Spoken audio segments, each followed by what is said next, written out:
Welcome everyone, my name is Manuel Martinez, and this is another episode of Career Downloads, where each episode I basically hit the refresh button, bring on a different guest to learn more about their background and their experiences to help you find some actionable advice that you can use as you're managing your own career. For today's episode, I have with me Rhonda Lemke. Her and I were connected through Chelsea Bonilla, who I've had here on the podcast before.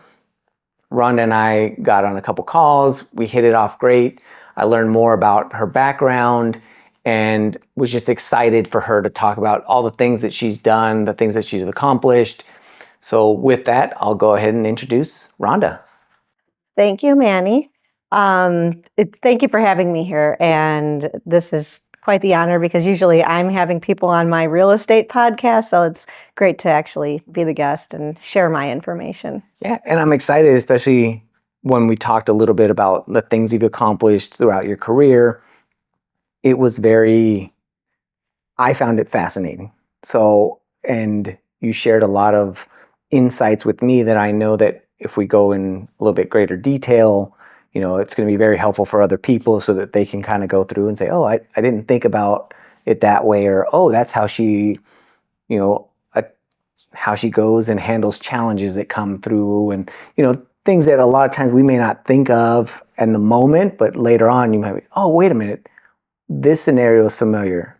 I remember somebody, and hopefully they'll remember, oh, I remember Rhonda had gone through this type of scenario or had to make this type of decision, and I can use some of what she did in the past to kind of help me. And I think that so today, one of the reasons I chose today as my podcast date is because today is 1 year ago. Today, I was laid off from Kayland, and Kayland is an AWS partner, and it was probably the best role of my entire career. And it's been 1 year of just complete pivoting. And after almost 3 decades in technology, I said, well, let me try real estate. I've always wanted to sell real estate in Las Vegas. Like selling real estate in an international tourist destination, it is a blast. But I will also say the job market and the real estate market in 2025 have been soul crushing. And so I'd love to just kind of share my experience because it's not easy. It's not easy. You watch the LinkedIn feed and you see everyone, I'm open to work. Can anyone help and make a connection? So I just want to be out there like I understand it, and I can also help make connections. Right. Well, that's awesome. So if you don't mind kind of starting and tell us a little bit about where you grew up, and then eventually what you thought you were going to do for a career, and then what actually got your career started. It's so interesting because, well, first of all, growing up in the 80s, we had the best music. And I'm sorry, they're remaking our music now. And, like Tracy Chapman and her Fast Car song, like that was our childhood. And so I grew up in a town called Lansing, Illinois, and it's a south suburb of Chicago. Blue collar community, kind of tough, I got beat up a little bit here and there. And so growing up, when you say, what did you want to do? Like, what was your career? I didn't know. Like, honestly, at 16 years old, I was working at McDonald's thinking, oh, maybe someday I'll be manager. And at the time, my second dad, he said, well, Rhonda, if you would like to go to beauty school or secretarial school, this is a thing. So college wasn't really like, my brother and I are first generation college graduates, and both of us have our advanced degrees, masters and whatnot. But so growing up in that environment, what influenced me is when so I said, well, I'm not going to go to secretarial school. I was in the work program in high school, and I typed faster than anyone. I got a job as a secretary at Arthur Andersen. Before Enron ever happened, right? So I was 18 years old, commuting downtown Chicago. I had mentors, right, that taught me how to commute. that said, well, Rhonda, why aren't you going to college? And, my peers. And so there was sort of that pressure from my peers to actually do something more than the Lansing, Illinois environment, if that makes sense. Like Chicago, commuting downtown Chicago, you are exposed to everything. So that's kind of where I started. And that's interesting because, again, not knowing and having those mentors and having people that said, hey, you can do more than this, right? Because a lot of times, some of us may or may not have that. So I know for me, I went through, and we've talked about this a little bit in the past, where, my dad was in construction and, I struggled. I went to college, came out and was like, oh man, this is it. People were going to want me. And it wasn't as easy as I thought it was going to be. So I had to work for my dad's construction company for a while. And at some point I thought, well, maybe this is what I'm going to do. I'm just going to take over the family business. And I had people that worked for him that were like, no, you went to college. You can do more than this.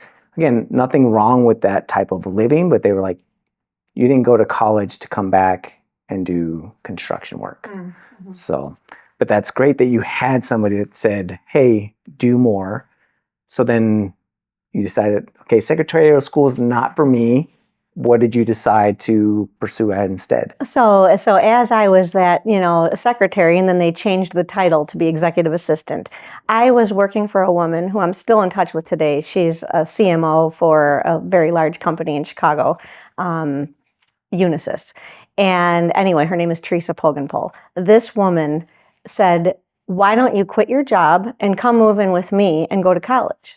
So she saw something in me. Imagine a boss telling you at 19 years old, I'd been working with her maybe a year at that time, that you could do that. Like that that really is impactful. Years later, I'm like, wow, she saw something in me. And so anyway, from there, I was, because I was working it was in the 80s. It was Wang, word processing. There was, different technologies. And then there was Lotus Notes. Well, I loved me some Lotus Notes. So I was creating databases for the marketing department and, like contact databases, things like that. And it was the manager of the LAN WAN team, Gary Buchanan. I'll never forget Gary. I called him Red. And he asked me if I'd be interested in building a help desk for the marketing department. And that was probably mid-90s, and so I became Help Me Rhonda.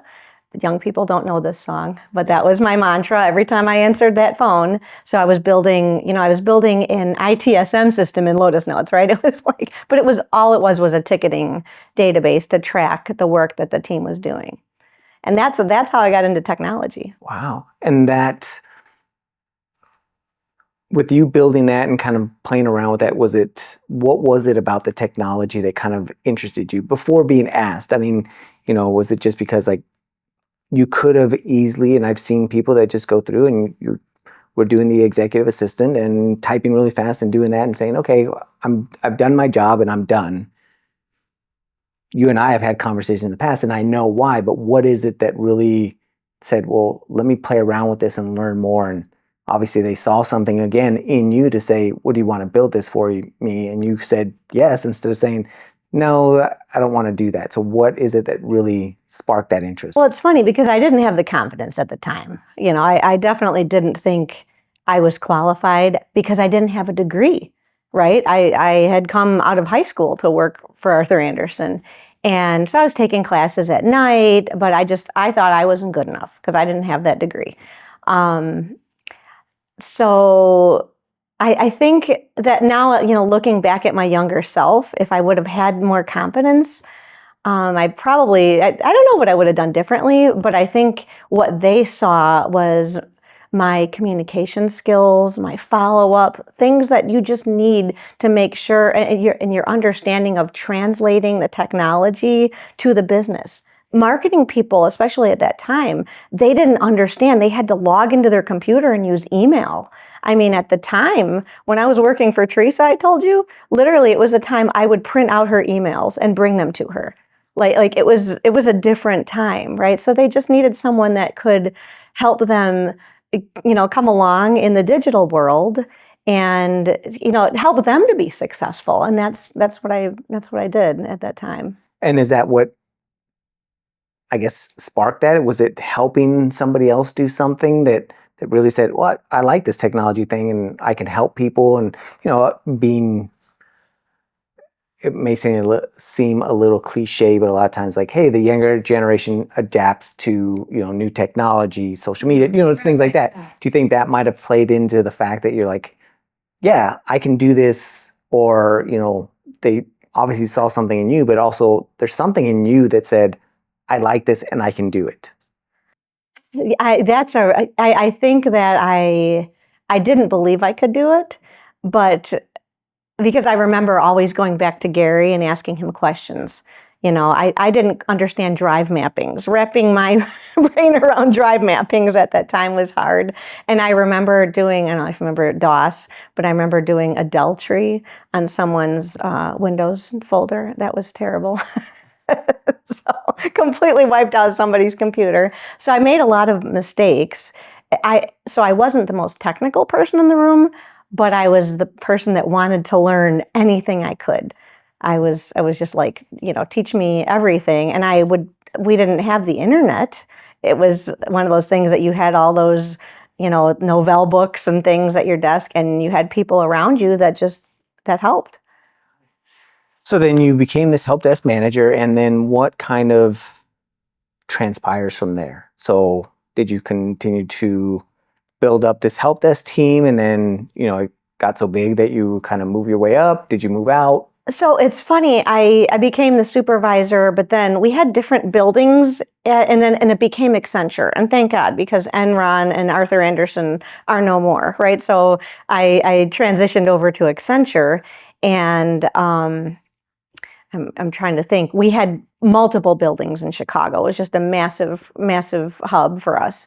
And they were closing down my building. It was probably around the .com days. And and I'm like, oh my gosh, I'm losing my job.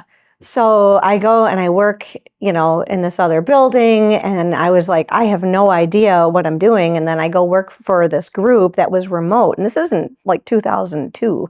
And they said, you're going to get this ITIL certification. I'm like, okay, I don't know what ITIL is. No idea.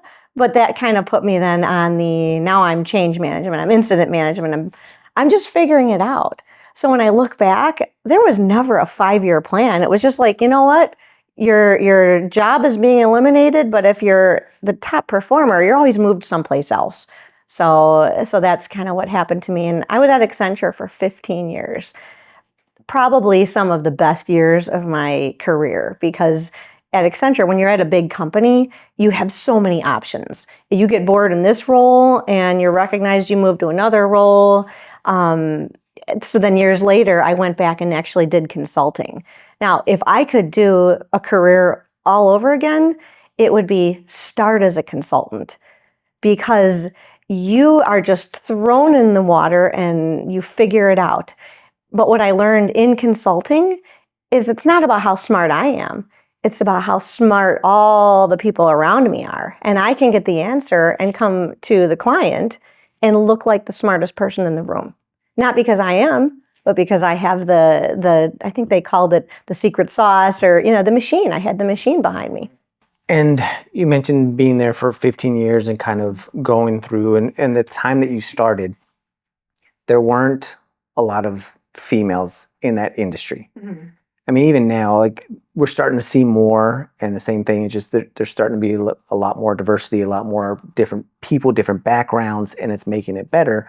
But at that time, was it the fact that you had these people that saw something in you and kind of, pushed you? And it sounds like you had a little bit of, self-doubt. I'll call it self-doubt, as, hey, can I do this? But you still kind of get pushing on. Was that, and I've had different guests that have different experiences, like some people that was a motivating factor for them, that like, I'm the only one and I'm going to show that I can do this. For other people, it's like, well, people are believing in me, I'm going to go through. And for others, it's like, hey, people think I can't do this, right? Because you have probably run into some of those people where they weren't as encouraging. So I was just curious, like, what was that experience like, at least at that point in time? So I think in the help desk realm, there are more women. So I'm trying to think back. I left Accenture after 15 years because I capped out. There were no internal promotions to manager at the time because internal IT they just had a budget, right? They had restrictions. So to get promoted, I had to leave the company. And, I interviewed, I had a couple of people that I followed around. So there's a colleague of mine, Dan Anderson. This guy was phenomenal. He is brilliant. And he's now at Abnormal, which is this security company. But anyway, I followed him to like 3 different places. So he brought me, and I didn't have my degree yet. So I was so insecure. I don't have a degree. I don't have a degree. And I interviewed for, it was a book company in Chicago at the time. And the director said, I love that you came with a plan. So I was just doing my thing. I was never taught about project management methodologies or Gantt charts. I just brought a Gantt chart to the interview. I said, well, based on what I heard, you need this. He's like, you're hired, right? So I wasn't the only woman. I was the only woman in management, I guess, at the time. I didn't notice it. When I noticed it was when I became a manager at Arthur J. Gallagher, and of 75 people in the department, there were like 2 women because it was, network operations, and that's very heavy male dominated. But I remember the guys that I worked with, the manager of systems and things, and we're still friends today. I remember them saying, Rhonda, you complete us. Well, why is that? Because I loved to do reporting. I had soft skills. I did presentations, things that they hated to do, and talking to the clients. I would do that. And I love that you said that you didn't notice it, right? At least not at the time, because you were just so focused on probably trying to do your work. And it sounds like you were a high performer. And a lot of times that is probably a better way to look at it. I mean, at least when you're starting off, right? Like, just don't pay attention to everything else. Just be focused on the job, try and get better at what you're doing. And in that 15 years, and as you're kind of moving on, you mentioned, doing a lot of the reporting and communication skills. Is that something just based on your personality? I've talked about this in the past. Like, we have an outgoing personality. We're a lot more outgoing. The, introvert versus extrovert, right? I think people sometimes get that confused. It's just a matter of what brings you energy. It's not, oh, I'm an introvert. You can be an introvert, but still be very outgoing, right? It's just, you can't do it for very long. And if I remember correctly, are you more of kind of like an extrovert and outgoing? So is that kind of what built that skill set up over time? I think as I had more confidence, I was definitely, I've always been an extrovert and outgoing, but I think now because I have the confidence I didn't have when I was younger, I'm probably 90% extrovert if I had to put a number on it. And then, so that obviously helped build up that skill set and be able to go through and help build up the ability to, again, interview and talk to clients and do all of this. So what other skills did you pick up along the way? Because nobody probably told you, hey, bring a Gantt chart to this interview. So what compelled you to do something like that? I don't know. I mean, honestly, I think I was born organized. I remember as a little kid organizing things. So I think that was my biggest strength, because when you're organized and there's chaos, I wrote an article on LinkedIn about this. I had an old Marine mentor of mine that was my boss at Gallagher, and he said, I just like how you can sweep things in a pile and just make sense of them. So go take care of this thing. Okay, no problem. So you take the chaos and, you whiteboard, you kind of, so I just have that structured thinking. So I took the natural abilities and applied it. And then all of a sudden you're exposed to methodologies, right? You now understand, okay, there's Stephen Covey out there. What's urgent versus important? And so all the things that I didn't have any words for as I went along and had, different management development courses, things like that, and was like, oh, there are words for this. And I understand this now. So that person that you kind of followed around different roles, was that you mentioned that was after Accenture, and I guess did you look at it as building a network at that point? Or is it, hey, I'm just meeting cool people and making kind of good relationships? Because again, a lot of times people say, hey, build your network. But I think it's more like building relationships. And again, we don't do it because now it could lead to a job, but that's not necessarily it shouldn't be the end goal. No, 100%. And I just think I've always been the one to round up my friends, round up my people, right? So I think I've just always been in touch with people. And I was thinking, when I was going to be on this podcast, I thought, looking back at a 30-year career, what's impactful? Does it matter about the positions you had, or does it matter about the people that you met? And it was a little both, because the positions all kind of built on each other, but the people, and it's a lot of times it's the people you don't expect are watching you. And I'll give you a couple of examples of that. So I worked at University of Chicago, and there was this Linux administrator. His name was Mark. And we got along, it was fine, but we weren't like work besties or anything. And I left University of Chicago to go teach high school thinking I'm going to save the world. Like that's when I actually got my first degree. I was 37 years old. I had been in technology, had been a help desk manager, and I'm like, no, I'm going to try and teach high school math and computer science. This sounds fun, they said. And it was honestly, that was probably the hardest career anyone could ever have. And anyway, so it was around the financial crisis, 2008, 2009. I was like, I got to get out of here. I need to find a role. And well, as you know, in 2009, it was difficult to get a tech role. But Mark, I don't even know how he knew I was looking for a role. He reached out and he said, Rhonda, I'm telling you, come on over to cars.com. We have this knock position. I'm like, knock? What's a knock? Okay, great. It's Network Operations Center. And I get to cars.com, and I remember being in this interview. Do you know Linux? No. Do you know Unix? No. But after they had talked to me about, sort of my structured thinking and how I led people and, whatnot, they knew I could follow a run book, write a run book. And so basically I got that job without the tech skills. And then I came in, and you learn. It's easy to teach someone to restart an instance. It's hard to teach someone how to talk to the business. So anyway, that's just one example of how networking, just keeping in touch with people organically. Not like, oh, I need a job, I'm going to reach out to every person I've ever worked with. You have to keep in touch. Well, and there's 2 or 3 things that I want to kind of follow up just based on that conversation. So the other thing is, like you said, people you don't expect, right? Like, again, you got along well, that was fine.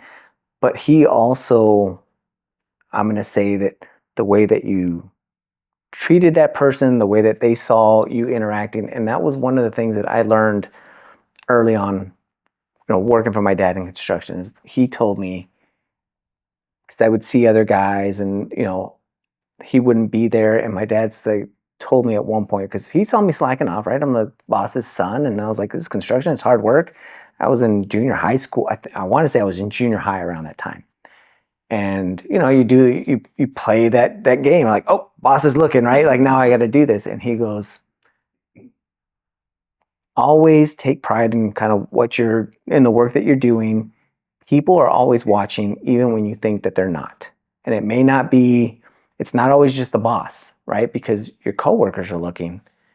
Because when something comes up, and they ask you like, oh, hey, how's Rhonda doing? Like, man, she's terrible. Like, she's always mean to me. You know what I mean? Like, it could have been things like that. Whereas he was like, oh, well, it may not be your manager per se, but somebody is always watching you, watching the work you're doing, watching the way that you're interacting with people. And it sounds like he was that person that said, you got along and everything was fine, but he saw the work that you were doing, maybe the way that you communicate, whatever it might be, and said, hey, you got to come over here because, again, part of it is you understanding the tech skills, right? Like, do you know how Linux works? And no, but that wasn't what they needed at the time. Or, I've been in certain roles like, okay, well, you seem like the person that is honest and knows, like, no, I don't. You could have easily said, oh yeah, you could have lied. And I've seen a lot of people where they'll put it on their resume and they do things to make it seem like they know more than they don't. But you were very, one, honest, and it sounds like at this point probably confident in what you knew and didn't know, but then also having that person to say, okay, I'm watching her and going through. And I don't know if you ever talked to that person afterwards to find out why they recommended you and if it was kind of that reason. That's a good question. We do keep in touch. I don't know why he recommended me. We're still in touch to this day, because what I told him he did is he saved me from teaching. Like, I was trying to get a job in a market there were no jobs. And not only did he save me from teaching, but that set up the next chapter of my career of building out network operation centers. And I think what they saw in the interview, because I thought, oh, there's no way I have this job. There's no way. I don't have the tech skills that they need. When I got the offer, I was like, what? But I think what they needed is they knew I was going to be reliable. You're running a network operations center for a .com. You have to be Johnny on the spot. If there's an alert, event that happens, you need to be the person that's on it like that. And some people are like, oh, nobody's watching. Am I watching the screens or am I not? You know what I mean? And so that set me up for the next few years of just an amazing adventure building out network operations centers. I don't know if you remember or not, but are the types of questions they were asking, especially when they said, well, she can run a play, build a run book, write it for us, follow it, do things like that. Are these things that you were able to, I've talked about here about transferable skills. Like, did you attack it that way? Or I don't know if attack is the right word, approach it that way and saying, okay, I don't have these technical skills, but here's the transferable skills, or here's these other skills that I have developed over time. Sounds like you're a learner, a hard worker, you experienced a lot of things. Do you think that's something that in that interview and possibly in other interviews that you try to consciously highlight? I didn't at the time, but I do now. Because at the time, I thought tech skills were the end all be all. In technology, when you're surrounded by, technical people, you think you have to have all of those tech skills. And those things can be learned. And so at the time, I probably was answering the questions of, tell us about a difficult situation you've been in, or tell us about, your leadership skills. And keep in mind, I had been a manager, and that was a step down in tech, but I needed to get out of teaching. So I also had to take a step down to move up. Right. And you were okay with that? Is it just because you really wanted to get out of teaching? Because a lot of times, and I've seen people where they're out of the workforce, or maybe they tried something, they want to kind of pivot back. Sometimes we're scared to go through and take a step back, not realizing that, okay, in the long run, it's going to be a step forward. And I think a lot of people fall into that trap. For one, ego. Pride and ego can get us every time, right? And I think at the time, for me, it was about the money. It was like, I just need to get out of teaching. And in teaching, I was making $42,000 a year teaching high school in Illinois. And so any tech job was going to be more than that 42 grand. So I just needed a job.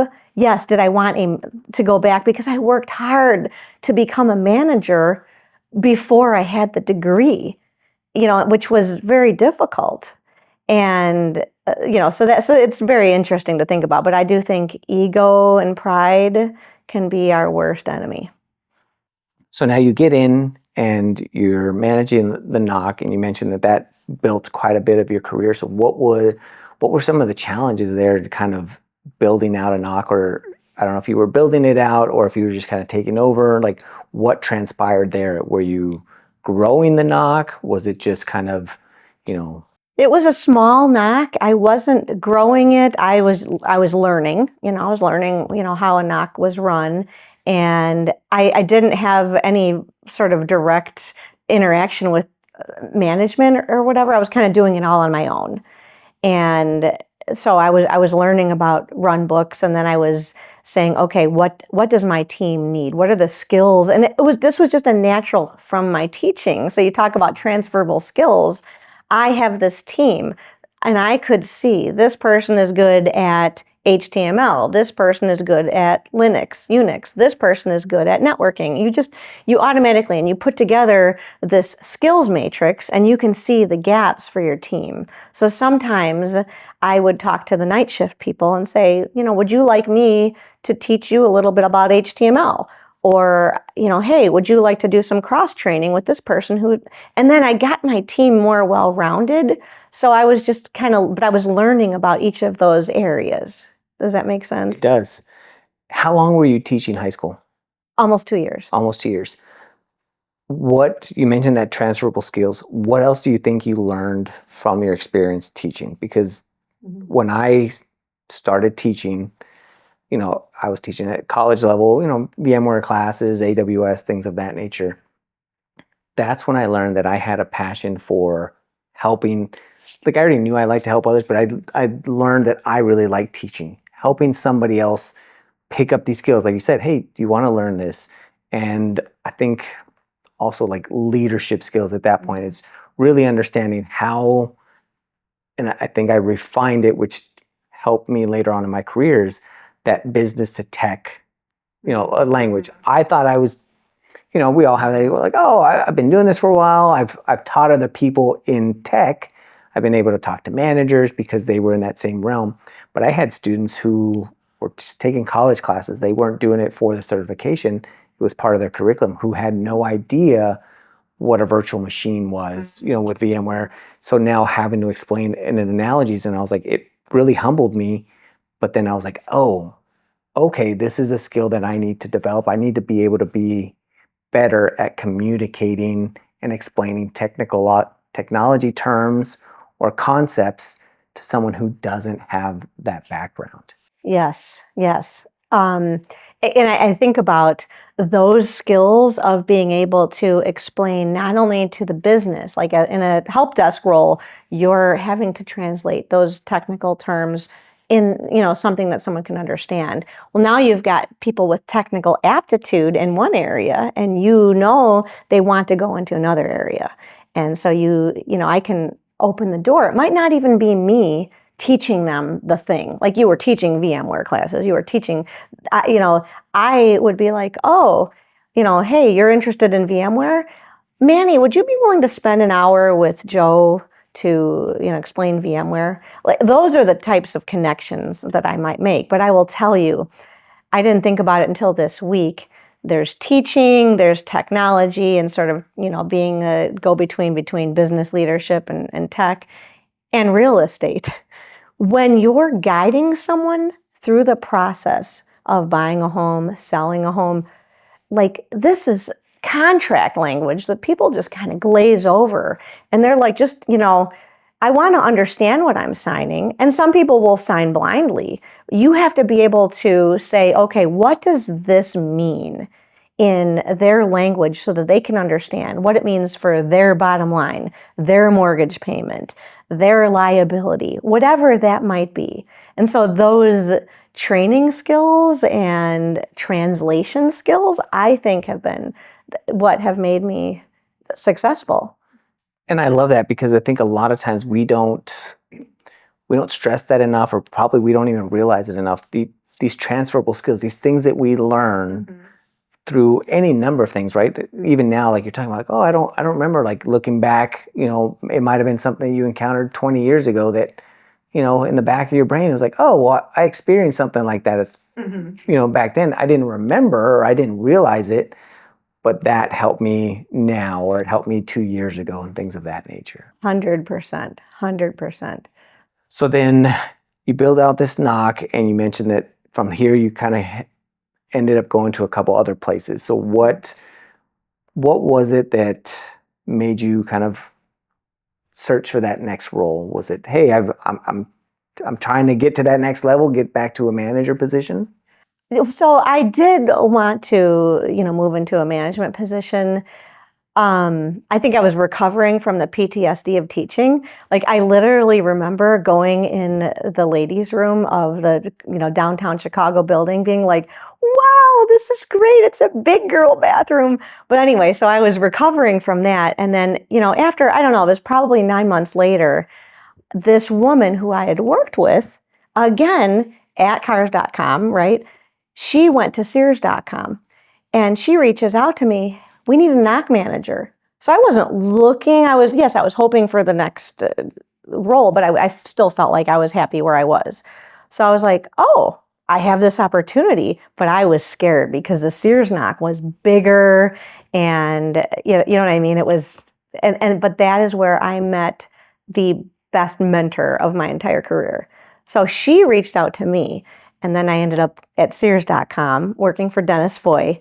And Dennis is a Marine, and this guy was exactly the mentor I needed for my career, because he was honest, he was funny, he was tough, and he's the one that had to teach me to get comfortable in the uncomfortable, which is consulting when you think about it. What is consulting? You are just thrown in the deep end.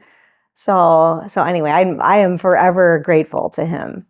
And what is it? You mentioned that you were scared. So scared because obviously it is a bigger environment, but you've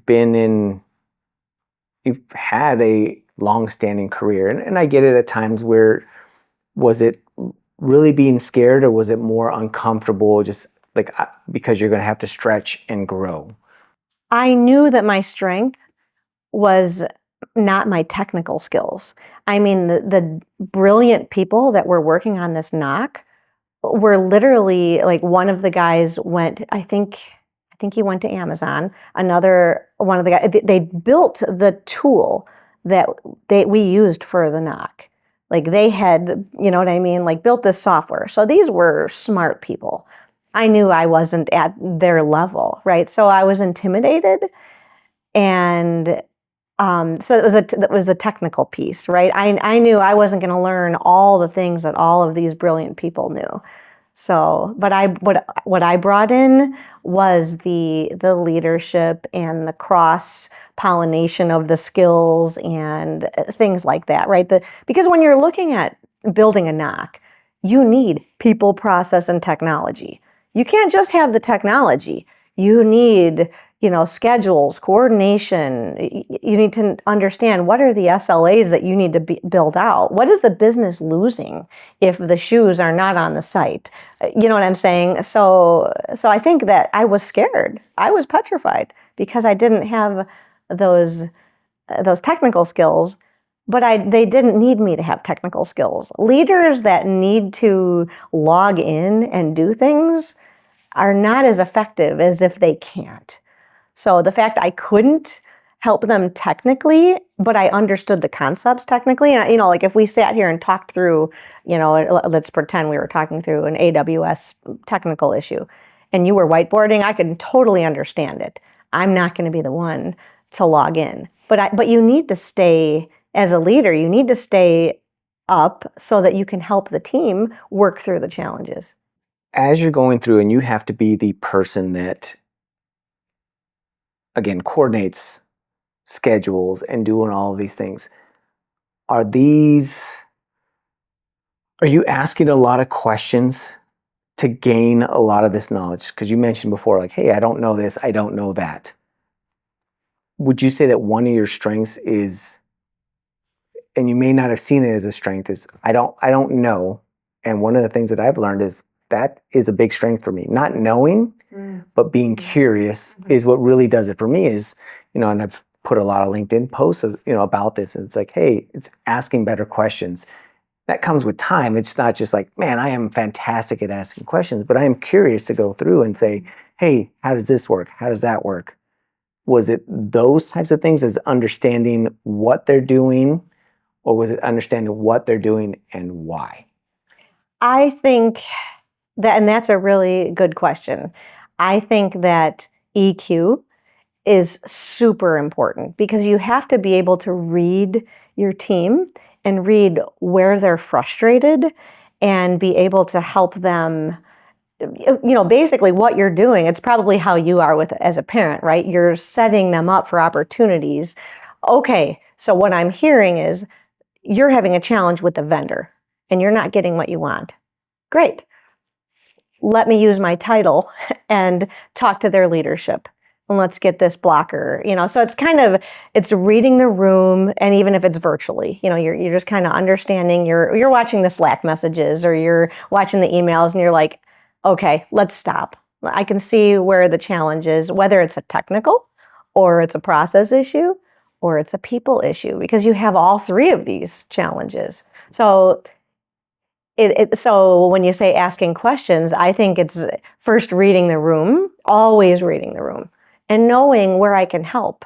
Because I don't want to be a helicopter leader. I don't need, you let people do what they're doing, but I'm there to get rid of the blockers. Oh, the client doesn't understand this. And I don't want to step on their toes and tell them that, their architect is wrong in their technical design. Okay, tell me more about that. And then they can say, well, they think that we should go this route, and they think we should, traffic should be this or that. And then maybe I can whiteboard this, right? I love whiteboarding in person. That's a lot of fun. But maybe it's just like, okay, explain it, and maybe they can whiteboard it digitally, whatever it is. Not a problem. And maybe I have to be the person to tell the client that their baby is ugly in the most gentle way, so that because sometimes the client leadership isn't technical enough. They trust their architect, right? They trust him, but maybe there's just a way to do that. So yes, it's questions, reading the room, all that. Does that help? It does, but reading the room, how did you develop that skill? Because that's not, we talk about EQ, that is not always an easy skill to pick up. And sometimes it's not like a technical skill, right? Like a technical skill, like, okay, I'm building out a network. Like I can set this up in a lab and I can try and play it around. Now, I can't set up a lab and develop the skill of reading the room and say, all right, I need you to interact and pretend that you are having a conflict and let me figure this out. That's a really good question. I'm just curious, because it's something that I know it's taken me time, and it's a lot of reading. It's a lot of, you're right, you're watching, but watching with intent, because that's one of the things that I had to figure out. It's, okay, I may not get it, I may not know how to respond, but if I can watch situations, and I've started to be a lot more observant. Like if you go out to a restaurant, right, and just just watch how the servers are interacting, how the person that's being there interacting with, what are they doing, and just paying attention a lot more. Were you just naturally observant? Because I was not. I mean, I was, but not to that level of paying attention at that micro level. Like I would see all kinds of things around me, but not to that level. So, all right, a couple of things. One, some of it is learned experience. Oh, there's 63 emails going back and forth, and people are getting a little snarky. Maybe we get on a call. People love to avoid calls, but you know what? Let's just get on a call and talk through this. So that's sort of experience, right? Because you're applying, the tools that people are using, and maybe it's Slack messages, whatever. Over time, you get to know your colleagues. And it's funny because I wanted to be a psychology major when I was younger, and I was like, oh, what do you want to do in college? Like when I finally got to the college point, I was like, I think I want to be a psychologist because I want to help people. But I honestly, we all have our family of origin. And growing up in, the South suburbs with an unpredictable mother, you just never knew. So you had to be able to read the room and the moods. So I think I just developed it as a kid, and and then the experience kind of built on that. And here's a little sidebar. So growing up in the south suburbs of Chicago, okay, like I remember sitting at dinner one time with some ladies from University of Chicago.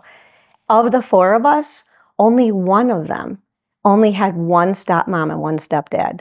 The rest of us had multiple. Now, these were leaders at University of Chicago. So to give you an idea of, you know what I mean? Like when you kind of grow up in that chaos, you figure out how to survive and how to thrive. Does that make sense? It does, because now thinking about it, when it coming to situations where there was like conflict, like I'm not really conflict averse, but I am very good if people are upset, like trying to kind of calm them down. Like, hey, whoa, like I use, as a kid I didn't, but it's things that I learned to like keep my cool. And I was good at diffusing situations, or at least I got better at that. Were you the middle child? I am the oldest child. Okay. So that was the thing, is being the oldest is a lot of times having to go through, and it was part of it is and now that you mention it, it's like sometimes I was the one left in charge, so I had to kind of break this up, and I had to be like, oh, hey guys, like don't do this, and like, hey, we got to do it, because the parent, like mom and dad get home, like I'm gonna be the one that gets in trouble, right? Like even though you guys are the one that did it, but I was in charge, so I learned to kind of diffuse situations. And I'll tell a funny story, and I don't know if my siblings ever watched this, but there was one time where they had these big old Nerf guns, and my younger brother had shot it at my sister, who happened to be on the phone, and it hit her. And I mean, these were like big Nerf bullets, right? Yeah. And they were getting ready to fight. I'm like, oh, wait, hold on. And, like diffuse the situation. I was like, oh, okay. Well, how do I kind of, one, calm them down? And then two, I was like, oh, how do I make it even without making it even? And so I was like, oh, tell my brother, like, all right, buddy, you got 3 seconds and I'm going to shoot you. And he ran and I shot him, right? But it wasn't like, that's how I diffused it, because if I have her shoot him back, right, then they're going to kind of go back and forth. I'm like, hey, I got this. I'll do it. I'll shoot him, right? One, is kind of fun for me, right? But I was good at doing those types of things, as the oldest is always having to be the one to kind of diffuse situations. Conflict resolution, right? Conflict resolution type of things. And I, even in the workplace, like people would get upset, and I'm not like, I try to do my best and never really kind of be that person. Like I try to keep that even temperament, so to say. So that's a funny story, because I think about the Nerf gun. There's an analogy there for when you're a director and you have different departments that are shooting at each other. Hold on, okay, because people just, I don't know, one of their basic needs is that everything has to be fair. Life's not fair, dude. Life's not fair, right? But they do need to feel like somebody is advocating for them, and I always did that for my teams, but not in a combative way. You know what I mean? But I do think that conflict resolution is a really good skill, and if I could tell my younger self, don't take everything so personally. This guy's going off, but had a bad day, or he's got something else going on in his life. It's not about you, Rhonda. And, so just not taking it personally. And I'm not a person that avoids conflict. Like, I think maybe just getting beat up so much as a kid, you know what I mean? I have the neighborhood bully, whatever. And I had a big mouth. So who's the target, right? Yeah. And I just think you just learn that you're not afraid. And I think that looking back at all of these, like you're talking about the interviews, I didn't have the confidence. I didn't think I could do that job, but I just went in because I was just used to fighting through the anxiety of being scared. Yeah. And similar to you, like I wasn't conflict averse, right? Because again, I got beat up, and I beat up, like I fought as a kid, right? I was in the 80s and we did that. Yeah. But that didn't make me, like I wasn't conflict averse, but I also didn't look for conflict. Again, having been on both sides, like I've been beat up and I've done the beating up. So you're just kind of like, okay, this doesn't really work in the long term. So you touched on another thing right now, is you felt a little unsure or scared about going in, but you did it anyway. Why? Like, what is it? Is it just the fact that you have repeatedly done, and again, I read a ton of books. It's a thing that I enjoy doing. And one of the things that I've heard or read repeatedly is do hard things, right? Because I've seen a lot of people are like, well, I don't know if I'm qualified. I don't have the technical skills, and they just won't apply. You didn't have them, but you did it anyway. So what is it that made you continue to go through it? Like, well, I don't have the skills, but I'm going to do it and see what happens. Well, it's funny you say that, because I do see a difference between my generation and this generation. And I think because we were thrown into the fire, we want to protect the next generation. Oh, we don't want them to go through what we went through. But what we went through kind of made us do hard things in some ways, right? I mean, there's obviously a balance. But I think it was survival. Like, I knew I needed a job. And so I just went and pushed through. Not having a job wasn't an option. Does that make sense? So really it was a matter of survival. And, it's kind of, sometimes it's missing when we protect other people from their own, challenges. Right. So you went over to Sears, you met this new mentor. So what is it about him? I mean, you gave us a little bit about, he was funny, he was direct. Obviously, he came from the military, but what is it that made him such a great mentor and so impactful to you? I think that I needed someone that was going to be direct and honest and transparent, and he cared. You know what I mean? He cared about my development. He was a good mentor. And when I say he was funny, like, how old are your kids? So they are 14 and 16. Girls, boys? Boys older, and then the girls younger. Okay. So he once said to me, he was just going off about something. He said, I can lead 50 men to war, but I cannot control my teenage daughter. Like, this guy was funny every day. And I'm like, that's some funny stuff right there. But I think he was always like, get comfortable in the uncomfortable. Go and do this. Like you can do this, or no, you're not going to do this. And I remember us having screaming matches, and he was my boss. But it was like, I needed someone that was going to tell me why. Someone that was going to tell me, you can do this. And you know what I mean? Someone who was kind of just there to guide. And had that mutual respect, right? Because it was shouty matches, but it was just, I wasn't there, so I don't know, but I'm going to assume it wasn't out of lack of respect, right? No, right. It's just, right. Hey, we were passionate about it. Whatever this thing was. Right. But also it sounds like he had, and I'm going to say the big thing is he was very invested in you and your development, right? To be able to say, no, you're not going to do this, or yes, you are, right? And it sounds like even challenge you, right? And that's what I see there is he was teaching you, but at the same time challenging you. And it sounds like you kind of developed that challenge back and being able to have the shouting matches. And I'm sure it wasn't because you wanted your way, but I'm guessing that was kind of that dynamic. Yeah. It was definitely, we had that. And every Friday, it was hard. I mean, these were hard years because you're commuting an hour and a half to the job, right? Now you've got another, 9 hours you're in the office. Now you're commuting in Chicago traffic. I mean, those were like tough years, right? You'd get to Friday, you were just burnt toast. You were so tired. And on Friday afternoon, it'd be like, 2, 3 o'clock, he'd be like, thanks for all your efforts this week. And words of affirmation are my love language. And I was like, you know what? That made it all worth it, because no matter what banter we had back and forth, I knew he had my back. I knew he was going to help me, and guide me.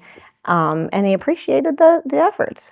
So, yeah. And that's something, I don't think that's something that a lot of people probably experience, is having somebody that appreciates what you're doing in a lot of different leadership roles, right? And just finding, and it sounds like you did it, right? You were good at identifying, you were that mentor or that person for other people. And is that something that just came natural, or is it because, well, people have done it for me, I'm going to do it for others?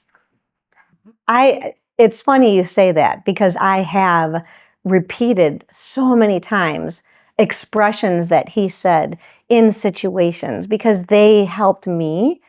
And I found myself a lot of times saying, a wise mentor who was a Marine once told me. And then, of course, for some people, that Marine title gave him cred, even though he didn't know this person. Right. Interesting. Yeah. So yes, I do think some of it was natural because I saw the talent and I was a teacher, but some of it was learned. Like if you combine the natural ability with the experience, oh my gosh, that's the recipe right there, right? So then from Chicago, you are, you've been at Sears, cars.com, all these different things. What led your tech career over here to Vegas? Well, so in 2019, it was the polar vortex. And at the time, my leader wanted us to all go into the office downtown Chicago, and it was 80 below. I think the air temp was 40 below. And I was like, I don't think it's a good idea. Not everyone has a safe car. What if they get, stalled? It's not, we'll pay for park, Anyway, I got angry and I remember hearing the expression, mad people get stuff done. And I'm filtering the words. You know what I mean. Anyway, so I was mad. I was angry. And my husband had been asking me for years because he would come out here a lot. His parents live out here. They retired out here. And he would come out and he'd be like, come on, let's move to Vegas. I'm like, I'm not moving to Vegas. That made me mad. And so then I started applying for roles from Chicago. And God opened doors because two of the roles, so one was with UNLV and it was like an associate director position. I was so excited about that, but it kind of the hiring process took so long. The other was the director of IT for the Culinary Health Fund. And they had a headquarters in Chicago in the suburbs. So I could interview there and interview here. And that's the door the Lord opened for me. And so I came out to Vegas. That's interesting. And it is, right? It's usually there's something impactful that happens. And at this point, I have heard that expression that angry people get stuff done. And it looks like that happened. So you ended up with the culinary position. Is that kind of what happened? And, what did you gain there experience-wise in that role? So that was really interesting because I think, when you look back in the building blocks of your career, I had run a help desk. I had run a network operations center. The last job during the polar vortex was a VP of, service management, maybe? I can't remember what the title was, but anyway, it was at a trading company. And trading companies are intense, let me tell you. Because if you have an outage that's 1 or 2 minutes and people lose a lot of money on those trades, forget about it. So they paid you really well for your stress.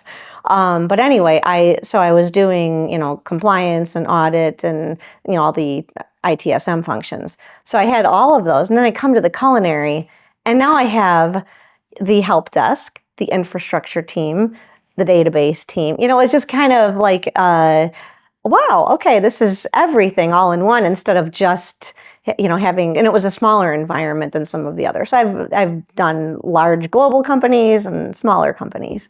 And what I learned at the culinary, what I loved about it, is there were a lot of women in leadership, a lot. And that was in the president at the time.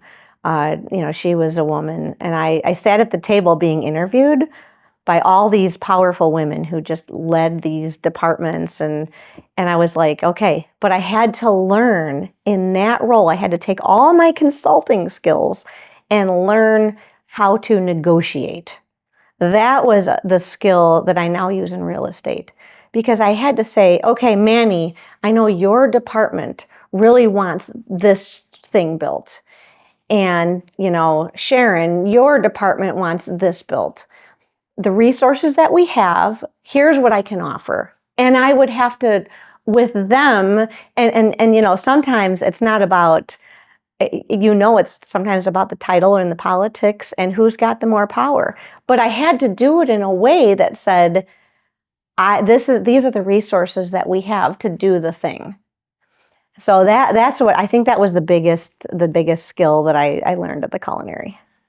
And it's interesting that you mentioned it as like negotiation, because it is a better way to approach it, as opposed to you could have came in there and, as the director and said, this is what we're going to do, right? Because it sounds like you had the title or probably the power or the authority, right? Because sometimes... No, I didn't. Oh, no, you didn't. It was a very heavily political environment. Okay. So whoever had the most political capital pretty much got what they wanted. The problem was, before I got there, the IT team was just burnt toast because they were trying to do everything. They were working all these hours and they just didn't have the organization. I remember, and the other thing I remember learning is, okay, these people will not complain about the work that they need to do. They'll just burn themselves out and quit, right? And so I remember having my whole team in my office and doing a big whiteboard of stickies. It was just a big, Kanban board of, okay, here's what's in the backlog. Let's talk about this. Here's what's in the backlog. Let's talk about what you're going to do this week. Here's what you accomplished. Let's, yay, have a stand up and celebrate. So you can do that with infrastructure folks. It's not just a development methodology, right? So that is what I learned there, is that in a heavily political environment, you still have to be honest about, these are the finite resources I have. Now, if you want, we can outsource this. If you have budget, we can do this a multitude of ways. Through people, through vendors, through delaying, it's kind of like the project management thing. You can't, well, you have to have the lever of either time or money or resources. So anyway. And how long did it take you to kind of learn that skill in that role? And do you think it took me, because I see parallels to different positions that you've had and just things that you've had to encounter, and just, hey, the development, the teaching, like a lot of that. And when I say maybe authority, maybe you didn't have the authority to, allocate budget and things of that. But, from a position standpoint, right, there you have the ability to use, maybe not authority, I'll say influence, right? Maybe you have a little bit more influence, and maybe you don't have it at the start. The little bit of influence you have is your title, but then eventually start to kind of build that up. So it's not just the title, but it's Rhonda that has the authority and the influence to kind of negotiate. Because it sounds like you didn't just come in and we're like, oh, okay, from the get-go, let's this is how we move. But how did you kind of build that skill there? And did you have people to lean on? Were you reaching back out to your mentor? Like how do you kind of refine that skill? That's a really good question. I think I was thrown in there and I didn't know what I didn't know, right? Usually in the first month, you kind of know what you're working with. And I would say within a couple of months, I knew I had to come to that leadership meeting with roadmaps, with, you know what I mean? Like with month at a time. With your Gantt chart. With my Gantt chart. Yeah, again, because then they could, and basically we'll call them the swim lanes or whatever, were their departments. And they could see, okay, I am getting this at that time. And we can move things around. This is just what I've put together. I would say that I had to navigate a lot of politics because I had to figure out who's who. You don't know that this person that runs this department has the most power and is friends with the president. You don't know that. You have to figure out the politics, the knowledge, what's the impact to the business? What's the impact to the Culinary Health Fund members? They support 100,000 lives in this valley. Okay, if I do this thing, right? But ultimately, in that environment, it did come down to the political capital, and I had to learn that very early on. I'd say within a couple of months.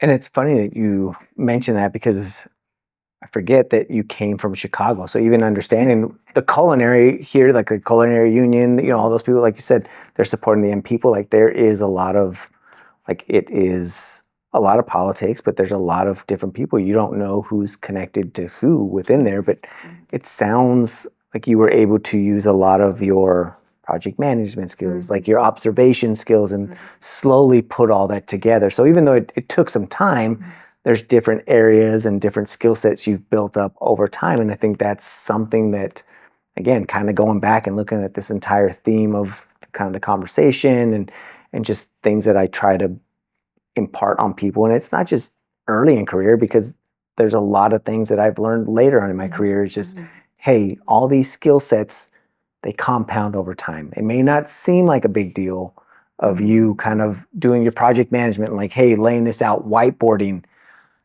Okay, most people will be like, well, why whiteboard? What's the big deal? But in this point, okay, it's not a whiteboard, but you're putting this out on a board, on a chart, on something, and saying, hey, look, I know that sometimes we can talk about this all day, but until you see it visually represented, people are like, oh, I didn't realize that. So is that, obviously you just have a love for whiteboarding, because I still do it. I have one in my office where I'll just draw stuff out. And is that a skill that by that point you just realize this is the way that I'm going to get through to people? It's just building that out? I think for me, it's just always been a necessity of, and I've also realized that everybody's brain organizes things differently. So the way my brain organizes things happens to be in like Gantt charts, things like that, right? Kanban boards, whatever it is.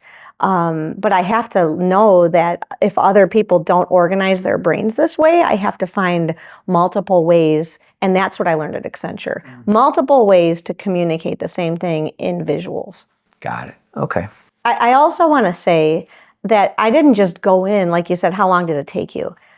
In these negotiations, you also have to have a relationship with people. You have to have some kind of connection, and so they know that you're not in there trying to screw them over. You know what I mean? Trying to slight their department. So I made sure, hey, do you want to have lunch? Do you want to, whatever it might be, relationships. And I think it's the same thing with real estate.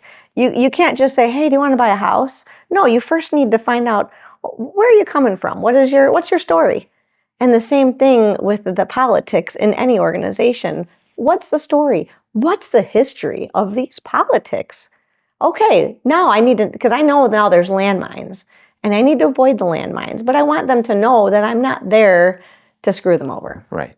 And I'm not here to step on the landmines on purpose when it serves, me for a benefit of some point. Exactly. So we've touched on a lot of different areas. I know that we could, and I would enjoy nothing more than to sit here with you for 4 hours and talk about, your entirety of your career. But are there things that we've kind of glossed over, things that you think that maybe we didn't cover that you feel might be important, like a skill set, a job, mentorship, just anything that you feel might be missing? I think that when I was thinking about the whole theme of my career and looking back, I think that it is really important to advocate for others and have advocates for you. And, I kind of told you about a couple of instances where someone approached me about a role, and like those things changed the entire trajectory of my career. And I'm going to give you an example that's not necessarily, it's tech related, but it started out at Pizza Hut. Okay, I think I might have told you about this guy. So when I was running that knock at Sears.com, we could not fill that night shift. That night shift was the least coveted shift. And I remember, telling my esthetician or whatever, hey, if you know of anybody, she goes, I'm telling you, my daughter's boyfriend, he's a total tech nerd. And this is a person that doesn't have, knowledge of the field. And I was like, oh, okay, what's he do? Well, he's a Pizza Hut manager, but I'm telling you, he's a tech nerd. And I'm like, Stu, I'm not going to talk to your daughter's boyfriend. Well, months go by, I still haven't filled this position. My team's burning out because they're all plugging in the shifts, right? She's like, I'm telling you, you need to talk to Dave. And I'm like, fine, let me talk to Dave. So I talked to Dave. Dave, the Pizza Hut manager, was building Linux servers in his basement. Dave had fantastic, not only tech skills, soft skills, and I hired him, and he ended up being, one of the leaders of the team. And after I left, I think he took over some things. So taking a chance on someone, they might not have the on paper, you know what I mean? And that leads me up to another person that helped me. Yes. And before you get to that one, so I want to go dig a little bit more on Dave, because obviously he's on his own building up his technical skills. He's a manager. Granted, it's a manager for a Pizza Hut, but is it the combination? Because you said eventually he ended up kind of leading the team. On paper, right? If he handed you a resume, you'd be like, okay, well, we're managing Pizza Huts, blah, blah, blah. Like, how do you put those technical skills? But again, with you talking to him, you were able to discover the technical skills. He's a manager at a Pizza Hut, but he's managing people. So he knows how to deal with, I'm sure you're getting a wide range. You're getting high school kids, you're getting older people. Like, you have these wide range of personalities that he has to deal with. So was it that combination that eventually said, man, he has the technical skills. He obviously knows how to deal with people because he's in a management role. Like, is that kind of what made you take the chance on him? Well, no. So when I talked to him and realized he had these tech skills, I didn't have the confidence that I could screen his tech skills properly. So I connected him with one of the team leaders and I said, hey, I need you to screen this candidate. And he was like, oh yeah, this guy's Linux skills are sharp. Well, I liked his communication. He was very articulate. He liked his tech skills and he was willing to work those hours. No brainer. Yeah. And I love that, the fact that you're like, never discount somebody, right? So I think a lot of times people, especially now, and the reason I want to touch on this a little bit more is because there's people that are trying to get into the tech industry, right? I get it, right now is a tough industry, but I had a friend of mine, real good friend, who she mentioned at one point she was out of work for 5 years, starting her business. People can go back. I think she's like episode 2 or 3. And one of the things that she did was kind of develop those tech skills and be able to talk about them and building relationships with other people. And I think that that's the thing that is extremely beneficial. The relationship building and then building those technical skills, right? Like, okay, I get it. It's hard to show on paper. And people have say it all the time. Like, hey, I'm putting in 1,000 applications. Okay, I get it. So is everybody else. But what are you doing to kind of continuing to develop those skills and develop relationship skills? Would you say that that is a set of skills that they should be working on in parallel? 100%, 100%. And you can't discount either, right? And as you know, in the last year, we have more tools, more AI tools than we had 2 years ago, right? So there are tools that didn't even exist, jobs that didn't even exist 2 years ago. You have to be aware, you have to stay on top of those things. But the people skills, that doesn't change. You have to be able to work with peers, you have to be able to negotiate with people, and you have to be able to articulate to resolve conflict. You have to. And I know that we started this part of the conversation with advocacy. So obviously your esthetician, she advocated for him multiple times, but then you had to advocate for him as well. So if you don't mind, before we get to the other person, like, what was that advocacy that you provided for him?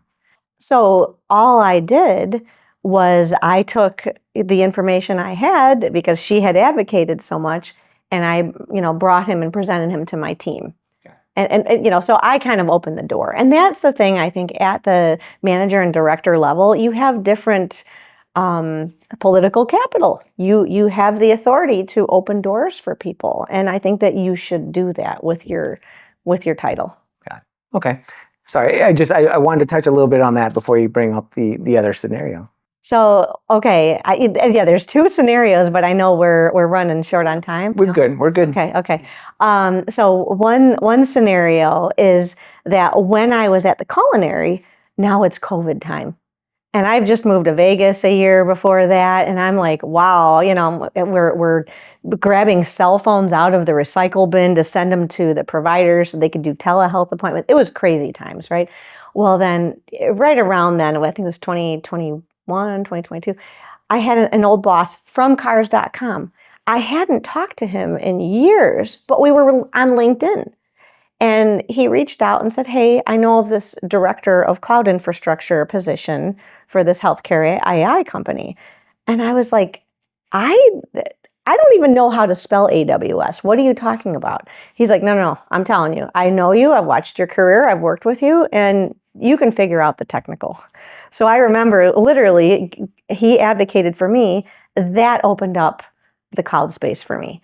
Now, at my desk at home, I had this huge whiteboard, and every time I heard a new term, EC2, smack. You know what I mean? Like Lambda, smack. I'd have these, and I'd look up all these terms. Eventually, I got an AWS Solutions Architect Associate certification and the AI practitioner or whatever, because I believe that you have to, even though I'm not going to log in and do those things, I better understand those things if I'm going to lead my teams. So that's one of my greater accomplishments.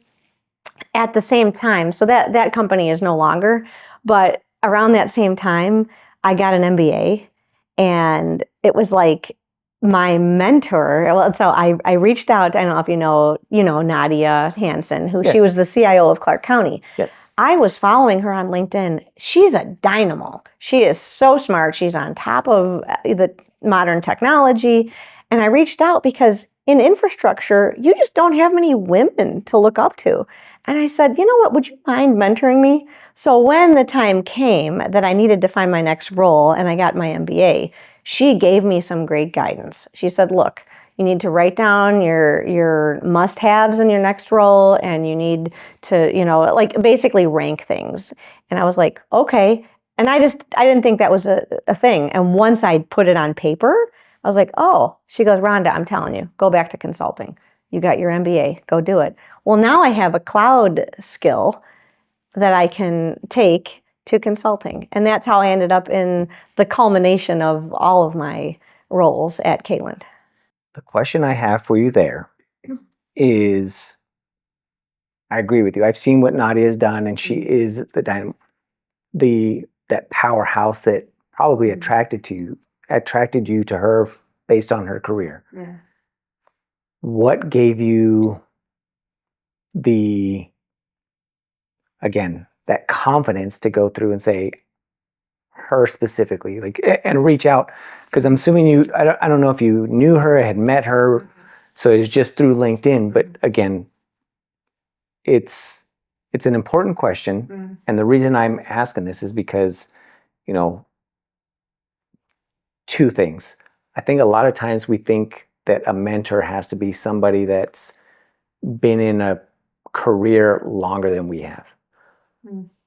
Or they have to have something. But so what is, I guess that's a two-part question. What is it specifically, apart from just her having, this infrastructure background and being the CIO at Clark County at the time?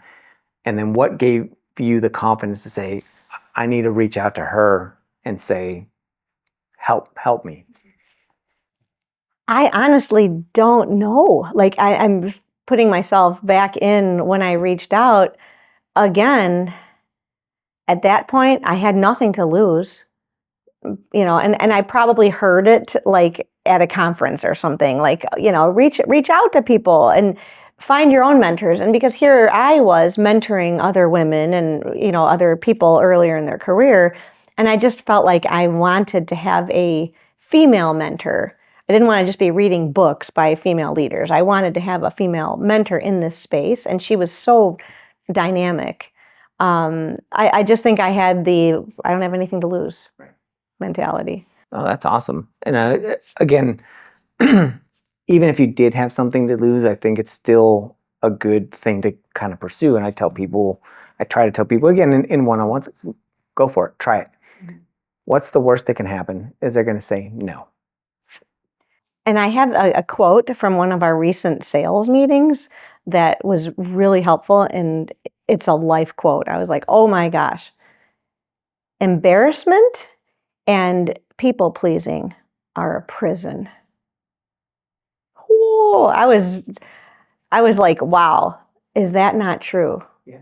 We all care what everybody else thinks. And that's been a prison my whole life, right? Like, I don't want to be embarrassed and do this or that, yeah. And it's funny, I don't think I have the embarrassment prison, because like I'm okay being a fool, because I've done it all the time, right? Sometimes on purpose, sometimes not on purpose. But similar to that, I saw a quote and I live, I try to live by this a little bit more. And you would think I'd have it memorized correctly, but it's something to the effect of, the only way to remove doubt is through action. You can sit there and doubt, would she be my mentor? Would she not be my mentor? And a lot of times that's what we go through. It's like, well, will this happen? Will this not? Like, the only way to remove doubt is with action. That's a good So one. when I see that, and I'm like, anytime I'm doubting something, I'm like, oh, can't I? Well, wait a minute. Let me go through, and then I'll know. I'll know, yes, she will mentor me. No, she won't. Okay, on to the next person, right? So that's the one I was like, the only way to remove doubt is through action. That's a good one. That's a really good one. Well, this has been such a great conversation. I don't know, actually, wait a minute, was there another scenario, or? I think that kind of covered it. I mean, getting my MBA at 52 years old and being in the position I am now to pivot, at 55, it's a scary place, but it's also kind of a freeing place. Well, and just looking back, it sounds like you've pivoted multiple times, different roles, you went into teaching for a while, kind of got out. So again, I think that's okay. And, you and I have talked a little bit about, we're based on our personalities and us being scanners and having to have challenges and do stuff. And I think that's why it is scary. I'm not going to say it's not, or it's not uncomfortable, but we're a little bit more willing to kind of pivot and change and do different things. I have seen, for me, my growth in my career, it has done phenomenal, right? I look back and I was like, oh man, like, is that going to look bad that every 3 years-ish I was like switching jobs? But I wasn't switching jobs just to switch a job. It's because, well, I have this skill, or I want that skill, or again, it was to progress. So again, would you say that you had a similar kind of experience in your careers by switching over to different ones? Yes, it was scary, but I learned something new. I then took that and then kind of compounded that or parlayed that onto something else. I think I've definitely been, I want to use the word discriminated against because of what is perceived as job hopping. But this one interview, I don't remember which company it was, they literally had me walk through the changes, and it was like, yeah, an old boss reached out to me here, an old boss reached out to me here, an old colleague reached out to me here. And it wasn't me necessarily jumping ship, but it was a shiny object syndrome because there was something bigger, better at the other company that I was able to then grow. So I don't think I have any regrets as far as my 3-year shelf life. Right.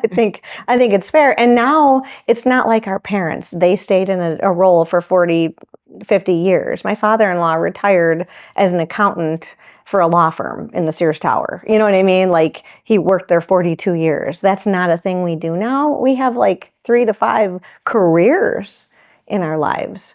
So I'm happy with my path. This has been awesome. I'm so glad I met you. And, I know just even outside of this podcast, again, the conversations keep going. Just there's so much in common. There's so many more questions that I have for you that, unfortunately, not all the guests are going to be able to hear a lot of that. But hopefully, if they run into you and buy a house, or run into you at some point, that they're able to kind of go like, hey, Rhonda, question for you. So thank you again so much for sharing your experiences in your career. Well, thank you for having me on and allowing me to do this kind of reflection. It was a lot of fun. Thank you. And for everyone who continues to support by watching and listening, thank you. and continue to plug in and download the knowledge. And until next time.